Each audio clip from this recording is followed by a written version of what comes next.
Team USA's run in Copa America comes to an end by way of a 1-0 loss to Uruguay.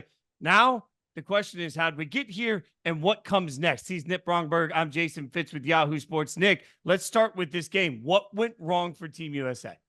Simply put, this another example of the United States men's national team not being creative enough in the final third. They played hard. They started the game very, very well, but they did not produce the chances they need and the clear-cut chances they needed to score a goal, because they absolutely needed a goal to get a win before that offside call because of the way Panama and Bolivia turned out.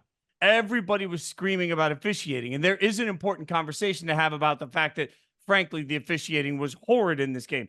But that is not the biggest reason that USA isn't advancing. Absolutely. The officiating was terrible, but that's a loser excuse at this point, because the game is still 0-0 if you believe that offside call was incorrect and the goal should have been brought back.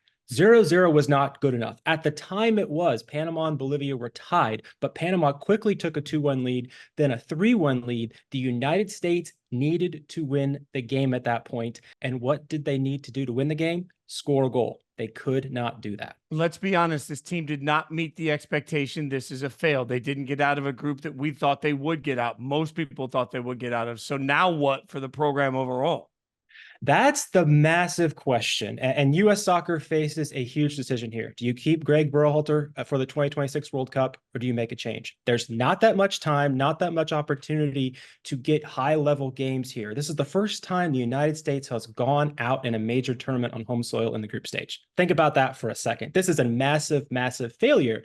But if Gregg Berhalter is fired, who do you trust U.S. soccer to bring in that is a better coach? This is going to be largely the same group of players going forward in 2026. If the United States soccer makes the change, they have to find an upgrade. They have to make the right decision, because this is something they cannot get wrong. Status quo is not good enough. If you look at a dream scenario, of course, there'll be a lot of United States fans saying, well, Jurgen Klopp's available. Let's go get him. Yeah, that's probably not going to happen. Gareth Southgate probably going to be available after the Euros.